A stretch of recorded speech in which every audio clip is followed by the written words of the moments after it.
देंगे, कब आपकी कृपा होगी, कब आपकी नित्य सेवा मिलेगी। मैं तो आपका दास हूँ, आपकी सेवा से वंचित हूँ। कब आपके दिव्य धाम में आकर के आपकी दिव्य सेवा के अधिकारी बन सकेंगे। ऐसे मन ही मन उनसे बातें करना, उनको अपने साथ रियलाइज करना, ये सब चीज़ बिना प्रैक्टिस के अपने आप कैसे हो जाएगी। अगर हम चाहे गुरु कुछ करके दे देगा तो ऐसा तो आज तक नहीं हुआ किसी जन्म में।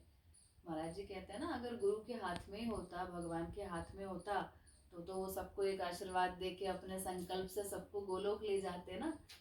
लेकिन प्रॉब्लम तो यही है कि जीव का जो कर्तव्य है, जो हमारी ड्यूटी है, जो भगवान की शर्त है शरणागति की, कि शरणागत होने पर ही कृपा मिलेगी, तो वो शरणागति बढ़ाने का अभ्यास करना, अपने कर्तापने को खत्म करना, चिंतन करना, रूप ध्यान करना, कृपा की याचना करना, ये सारा एफर्ट, ये सारी साधना तो हमको ही करनी।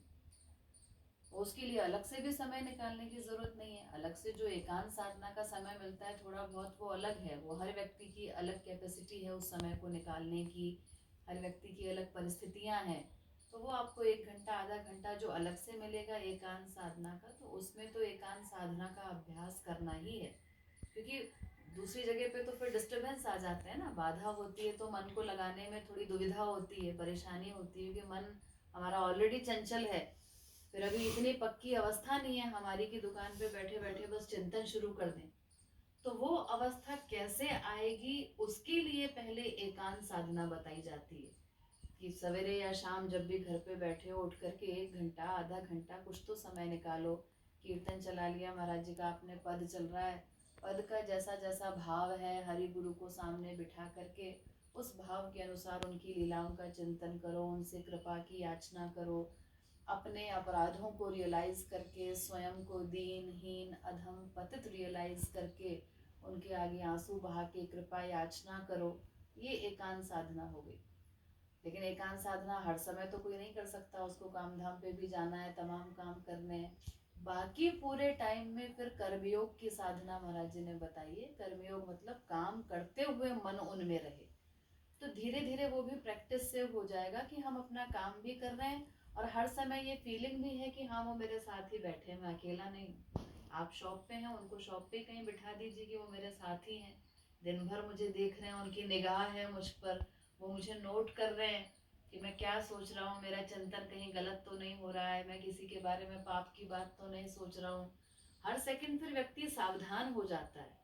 जब हम उनको अपने साथ फील करते हैं, रियलाइज करते हैं, तो हमारे अपराध कम होते जाते हैं, हमारा गलत चिंतन कम होता जाता है।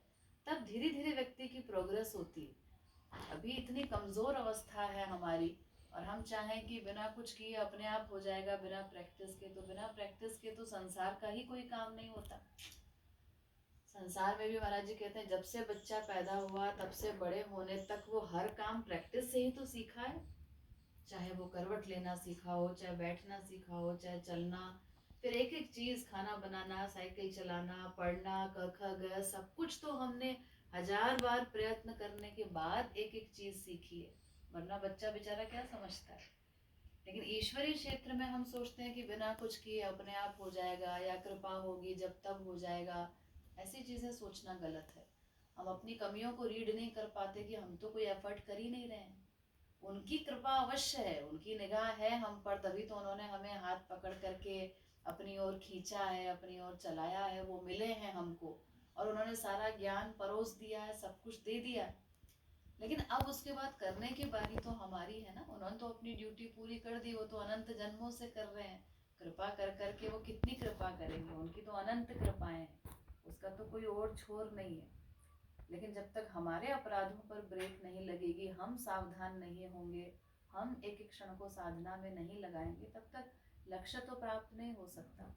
वो वास्तविक लक्ष्य तो छोड़ो, अगले जन्म में मानव देह भी नहीं मिलेगा, इतनी भी कमाई अगर हमारी नहीं है। महाराज जी कहते हैं 50% से अधिक समय तुम्हारा भगवतमय हो जाए, तब जाके तुमको मानव देह मिलेगा अगला।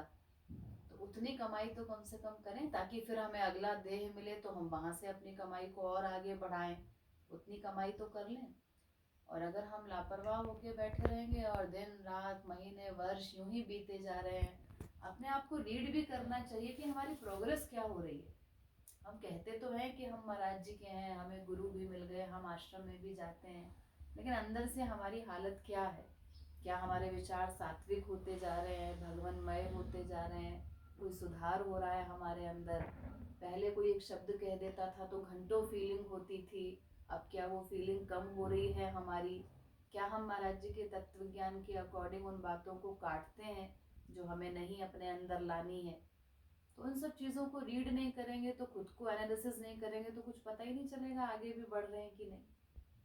तो सवेरे जब हम उठे तब भी हमको महाराज जी के सिद्धांतों को याद करके संकल्प लेना चाहिए कि नहीं, आज ये गड़बड़ नहीं होने देंगे। कल मैंने उस पर गुस्सा कर दिया था फालतू, मेरा ही अंतःकरण जलता रहा, मेरा ही टाइम खराब हुआ। आज मैं किसी पर क्रोध नहीं करूँगा, किसी को अपशब्द नहीं बोलूँगा, उनको अपने साथ फील करूँगा। कल तो मेरे 2 घंटे ऐसे ही निकल गए थे, उनका कोई चिंतन नहीं हुआ। तो जो जो चीज़ हमने कल नहीं की वो हम आज करेंगे, इसके लिए हम संकल्प करें सवेरे उठ करके।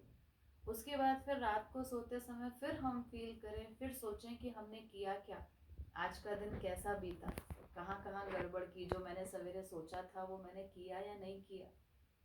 अगर फिर गलती हुई तो फिर क्षमा याचना करें, फिर कल से खुद को प्रिपेयर करें कि अब वो गलती नहीं होने देंगे। ऐसे एक एक स्टेप उठा करके, जैसे बच्चे को के साथ इतना प्रयत्न करना पड़ता है, एक एक कदम वो चलता है धीरे धीरे, तो ऐसे ही एक एक क्षण हम अपने आप को रीड करेंगे, कुछ कुछ गलतियों को कम करते जाएंगे, प्रैक्टिकल महाराज जी के सिद्धांतों को जीवन में उतारेंगे, तब तो आगे बढ़ पाएंगे ना। ये कोई ऐसी चीज़ तो है नहीं कि बस फ्री में कोई लड्डू मिल जाएगा हमको, इतना आसान है।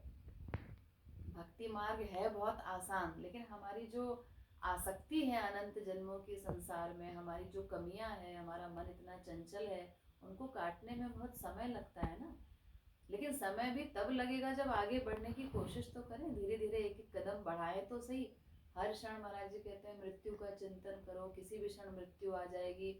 जितना मृत्यु का चिंतन करोगे जीवन की क्षण भंगुरता का, उतना सावधान अधिक हो जाओगे कि पता नहीं अगला पल मिले ना मिले। अभी अभी ये व्यक्ति अच्छा खासा बैठा था और चला गया, अभी अभी न्यूज़ मिली, दिन रात पेपर में पढ़ रहे हैं, टीवी में देख रहे हैं, फ़ोन में देख रहे हैं, सब तरफ से सुन रहे हैं, देख रहे हैं, लेकिन अपनी मृत्यु को भूल जाते हैं। और उसी वजह से फिर भक्ति में लापरवाही होती है, क्योंकि हम सोचते हैं अभी तो बहुत जीवन पड़ा है, अभी तो ये करना है, अभी तो वो करना है, दिन भर उलझे रहते हैं इसी में।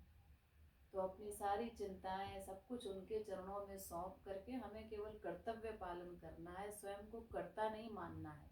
हम कुछ करने वाले हैं भी नहीं।